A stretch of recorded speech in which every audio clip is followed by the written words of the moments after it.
my friends say, girl, you better take care. Hello. As always, subscribe y'all to the channel and leave comments. We got a little bit of information from Chris Rufo, who's talking about the alleged fraud, which is not alleged, it's true. Millions of dollars of fraud, excuse me, in Minnesota, where Mr. Tim Waltz, Tampon Tim, says he runs a clean, straight government. And I just wanted to touch on this. Somalians, as I told you before, are running Minnesota. But the DOJ is stepping in, and there's going to be a lot of changes made, a lot of takeovers, a lot of funds are going to be taken away, and no more money will be distributed through there. Let's take a look at this, y'all. These financial scams, political corruption, unfortunately, they're par for the course in Minneapolis. So back in 2018, local mini station Fox 9 investigated a similar scheme where as much as $100 million in cash was being stuffed into suitcases and flown out of town.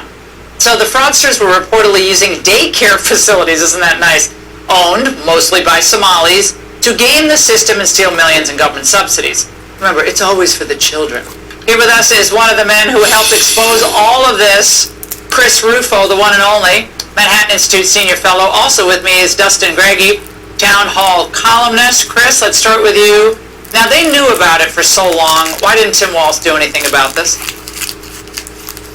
Because the Somalis have a lot of political power in Minnesota, and they're very quick to accuse any opponents or anyone looking into their business as a racist, as an anti-immigration bigot, and therefore the political establishment in the state of Minnesota, especially the Democrats, are scared to go after Somalis for anything at all, and therefore the Somali community has been ripping off Minnesota taxpayers to the tune of multiple billions of dollars and sending some of that money to overseas terror organizations. It has to stop, and I think it's time. We can't trust Minnesota officials. It's time for the president to take action. Well, and I gotta say, Dustin, this is wild because the Minnesota police chief, the Minneapolis police chief, raised this issue of the Somali gangs, I guess, and talked about the crime, and he basically had to apologize for having said to the community. I think we actually have it. Let's listen.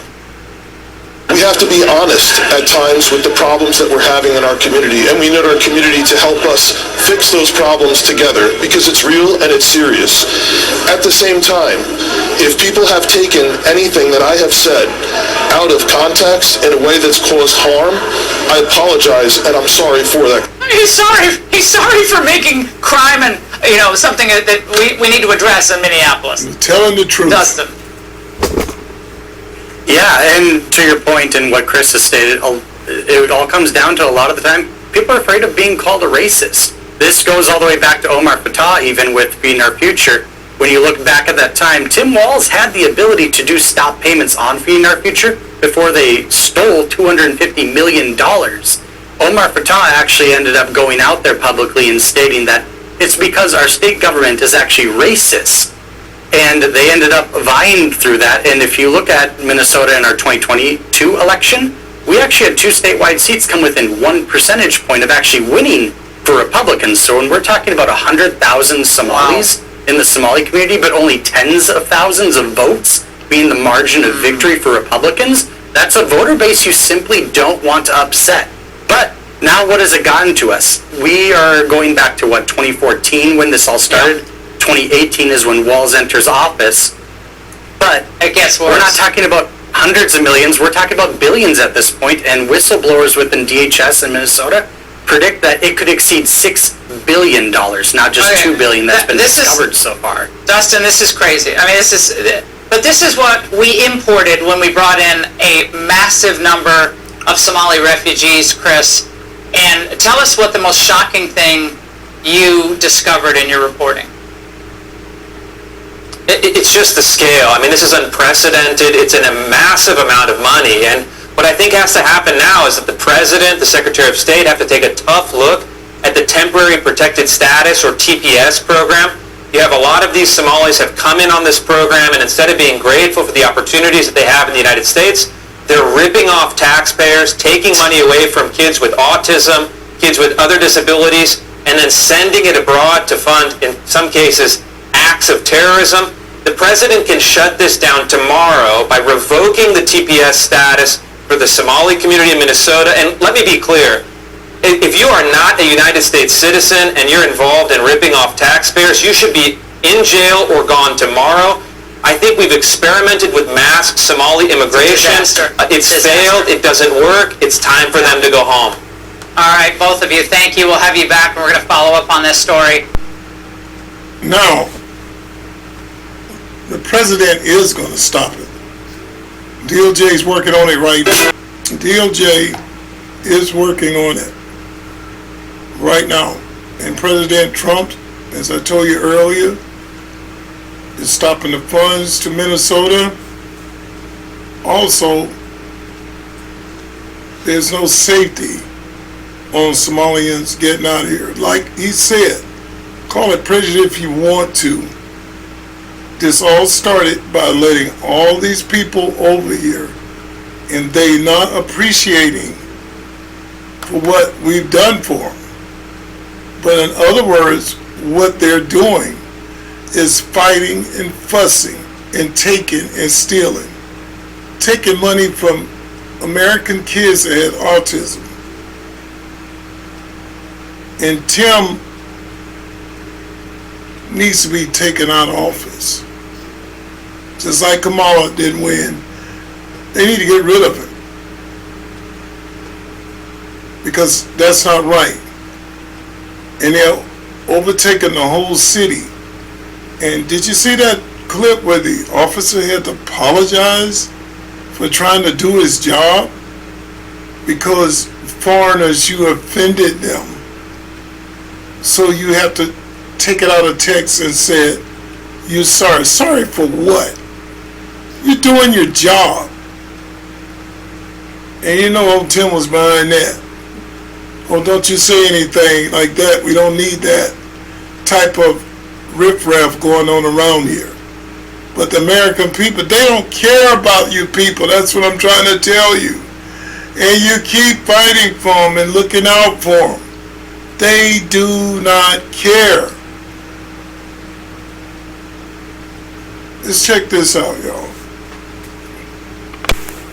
We're using the investigative cases that we've built on these individuals in that area to go out after the worst of the worst. We're going after people who've committed robberies, assaults, DUIs, getting them off the streets, keeping people safe. That is exactly what the leadership in the city should be partnering with us on, and what the governor should be as well. So that from last night, DHS Secretary Kristi Noem Majesty touting a successful immigration crackdown in Charlotte, North Carolina, despite ramped up resistance from protesters like scenes here.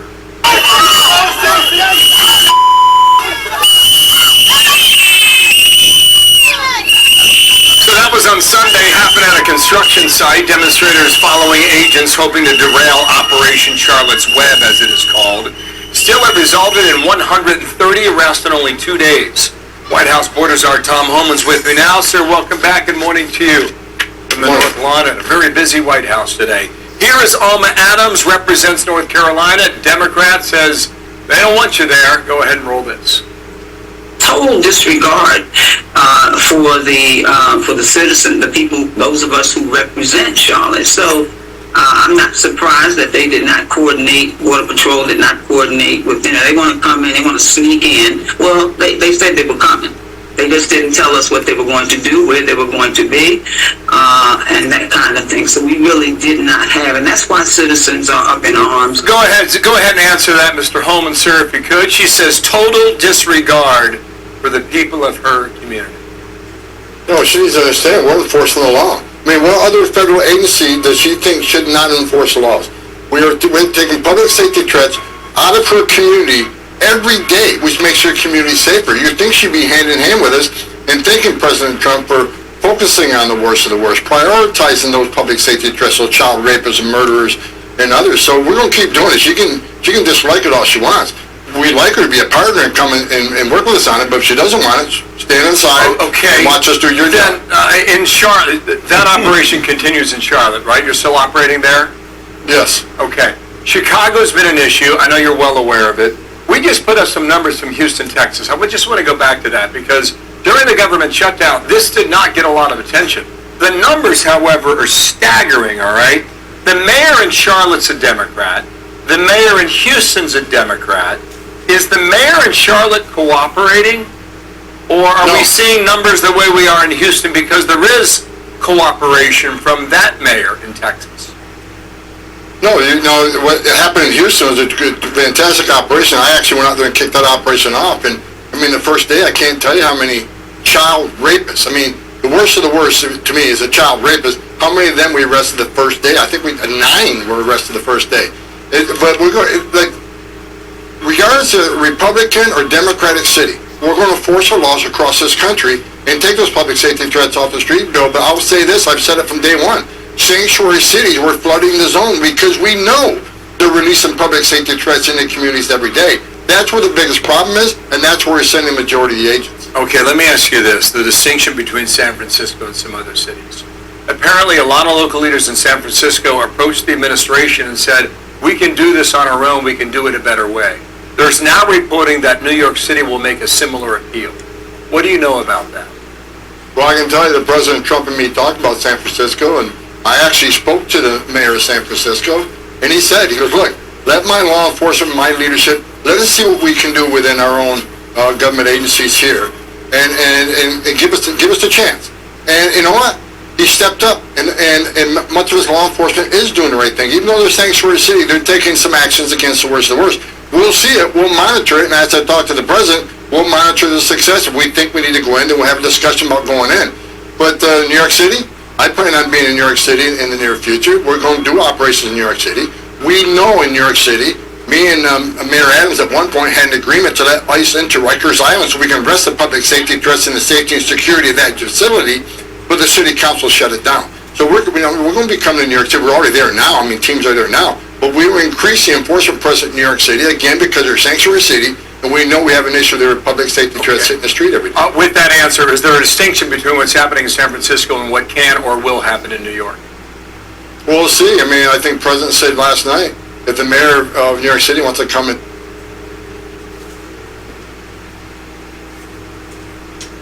and talk about me. We can do this on our own, we can do it a better way. There's now reporting that New York City will make a similar appeal. What do you know about that?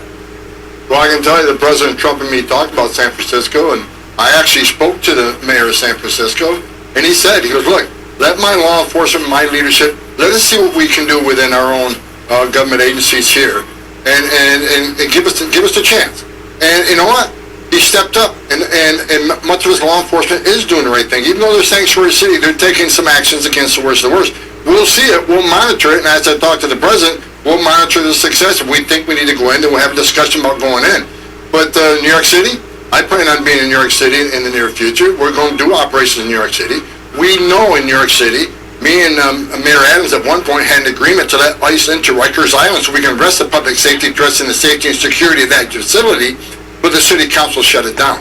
So we're going to be coming to New York City. We're already there now. Teams are there now. But we will increase the enforcement presence in New York City, again, because they're a sanctuary city, and we know we have an issue there with public safety threats hitting the street every day. With that answer, is there a distinction between what's happening in San Francisco and what can or will happen in New York? We'll see. I think the president said last night, if the mayor of New York City wants to come and talk about making the streets safer, open up for discussion. I'm willing to meet with anybody. President Trump's willing to meet with anybody. But let's get together and work it together. We'd much rather work with these sanctuary cities than keep, putting our agents at extreme risk, going out in the community and arresting public safety threat, and they could have arrested them in the safety and security of a jail. So we welcome any conversation, but if they don't want to assist, they want to keep, pushing back and impeding our efforts, then we're going to just send more teams there. We're going to flood the zone. Last question here. Apparently an illegal alien from Uzbekistan was arrested driving an 18-wheeler in the state of Kansas. illegally entered in February of 2023 and wanted in his own country for belonging to a terrorist organization. What do we know about this, or what do we need to know about him? You know, Bill, you and I talked the last 4 years. I've done the show, a million times. I said the Biden administration was lying to the American people, and they said everybody they released in the country was properly vetted. They weren't. I talked to several whistleblowers, and Borg said they were forced to release people quickly so there wasn't overcrowding, so they can say nothing to see here, no border secure. They released them before vetting even came back from the FBI. And as you know, most terrorists in this world, you can't find in any database unless they're on the battlefield and had a retina scan done by DOD, unless they're part of a T3 investigation. We don't know who all the terrorists are. That's why they should have detained them as required by federal law. Federal law says if you enter the country illegally without proper documentation, you shall be detained. Not maybe, not think about, not release them to the NGO. You shall be detained, and that's what President Trump's doing. Most secure border in history of the nation right now because we're following federal law. Okay, Tom Homan, we will speak again. The borders are at the White House. Thanks for...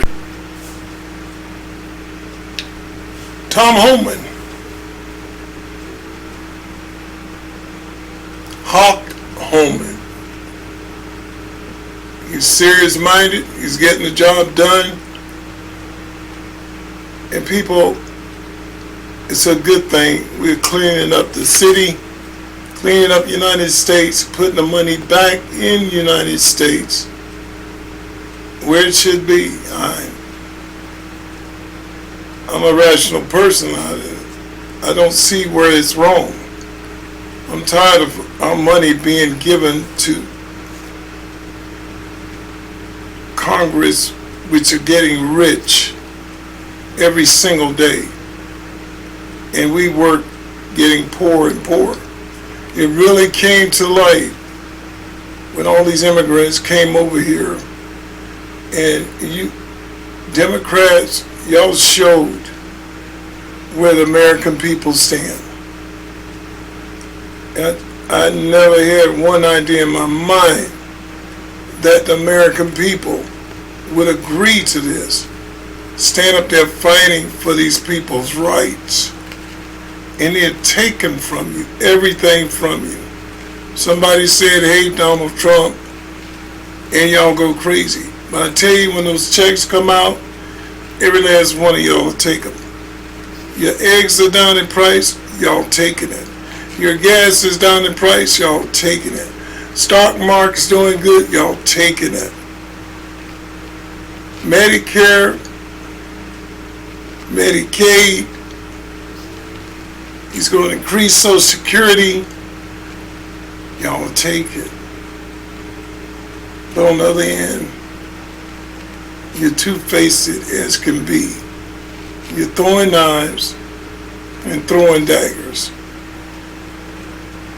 And people like that is just hard to be associated with.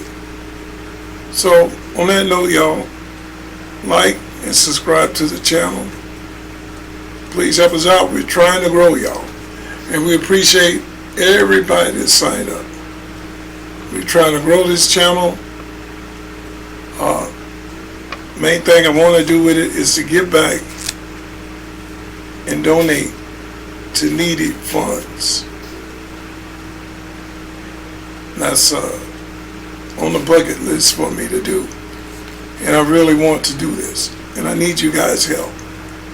So, this is Stell Community. We care about you. We love you. Please send your comments in. Like and subscribe to the channel. Give us that thumbs up. And we see you in the next one.